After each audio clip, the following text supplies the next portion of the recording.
muy sencillo de comprender.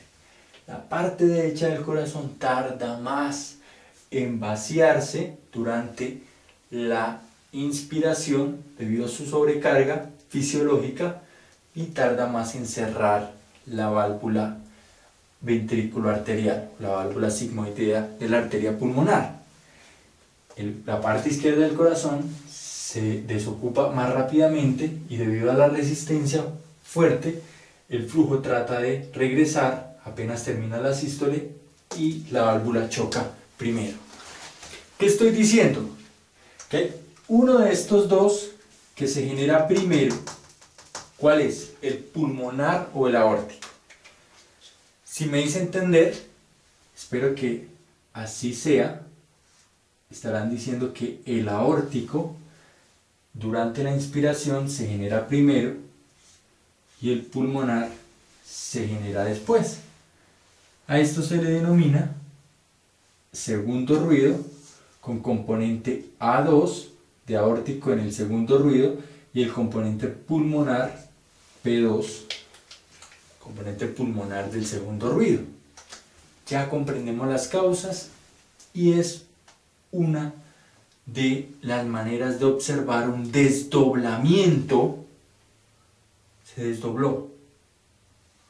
Es decir, fíjense en este concepto de desdoblamiento. El ruido aórtico, el ruido tricuspidio y mitral están doblados en uno solo, así, doblados en uno solito. El mitral y el tricuspidio. Este es el mitral, este es el tricuspidio, están así, en uno solo. En un solo momento se generan los dos ruidos. Pero en condiciones fisiológicas durante la inspiración se puede percibir que el aórtico, ahora pasemos acá, el aórtico y el pulmonar se desdoblan. Se desdobla el segundo ruido generando un componente aórtico y uno pulmonar. Durante la expiración prácticamente se generan en el mismo momento, entonces están doblados, si se puede decir, están doblados en uno solo, o están unidos, pero durante la inspiración sí se genera un desdoblamiento del segundo ruido.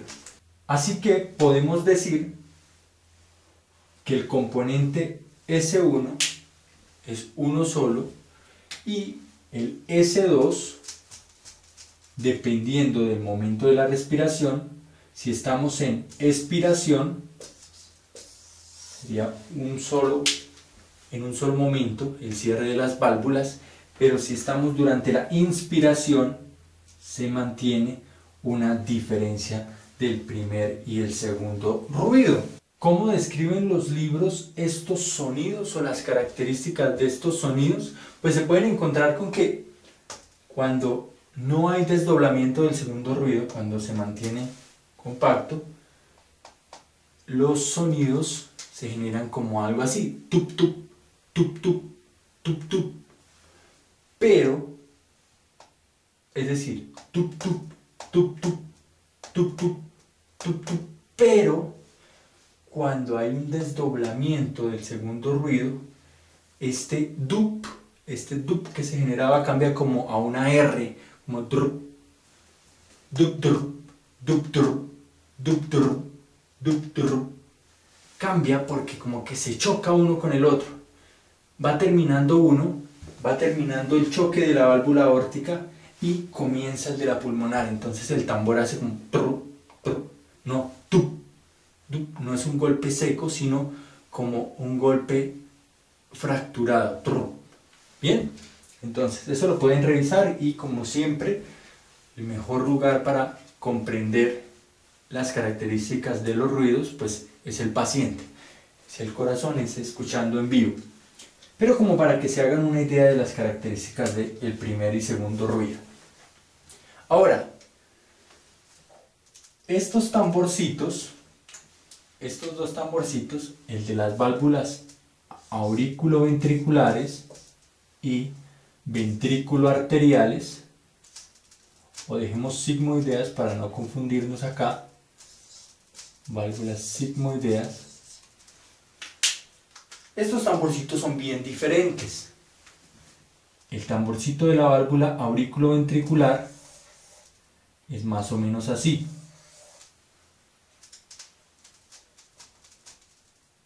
Es más o menos así. Y el tamborcito de la válvula sigmoidea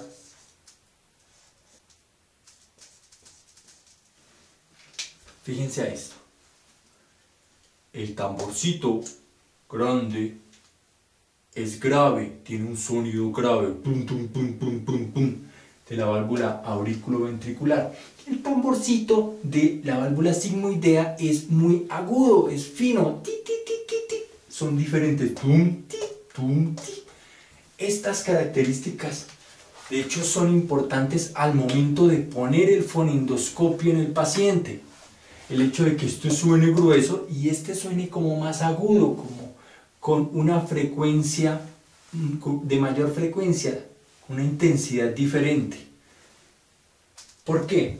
Recuerden que en nuestro fonendoscopio tenemos dos partes, un diafragma, donde está esa parte que se pone en contacto con el paciente, y la campana, que tiene su porcioncita en el centro hueca. Resulta que está diseñado este fonendoscopio para una de las partes escuchar de mejor manera o de manera más eficiente uno de estos tambores. La campana está diseñada para percibir los sonidos auriculoventriculares, los sonidos gruesos, los sonidos de tambor, boom, boom, boom, boom, boom. En cambio, el diafragma está diseñado, la otra parte del fonendo está diseñado para percibir estos sonidos de las válvulas sigmoideas, que son más agudos, tin, tin, tin, tin. Claro, no tan exagerado como lo estoy haciendo, pero para que tengan en cuenta que el sonido, las características de la vibración son diferentes en cada uno de los dos, tal que tiene sentido que al momento de utilizar o de auscultar los focos aórtico y pulmonar, que aún no hemos visto dónde están, pues utilicemos el diafragma, que son los tamborcitos pequeños, y al momento de auscultar los focos mitral y tricuspidio, utilicemos la campana, porque es el sonido grueso, y la campana está diseñada para percibir esos sonidos de baja frecuencia. Son gruesos y son más graves. Después de comprender la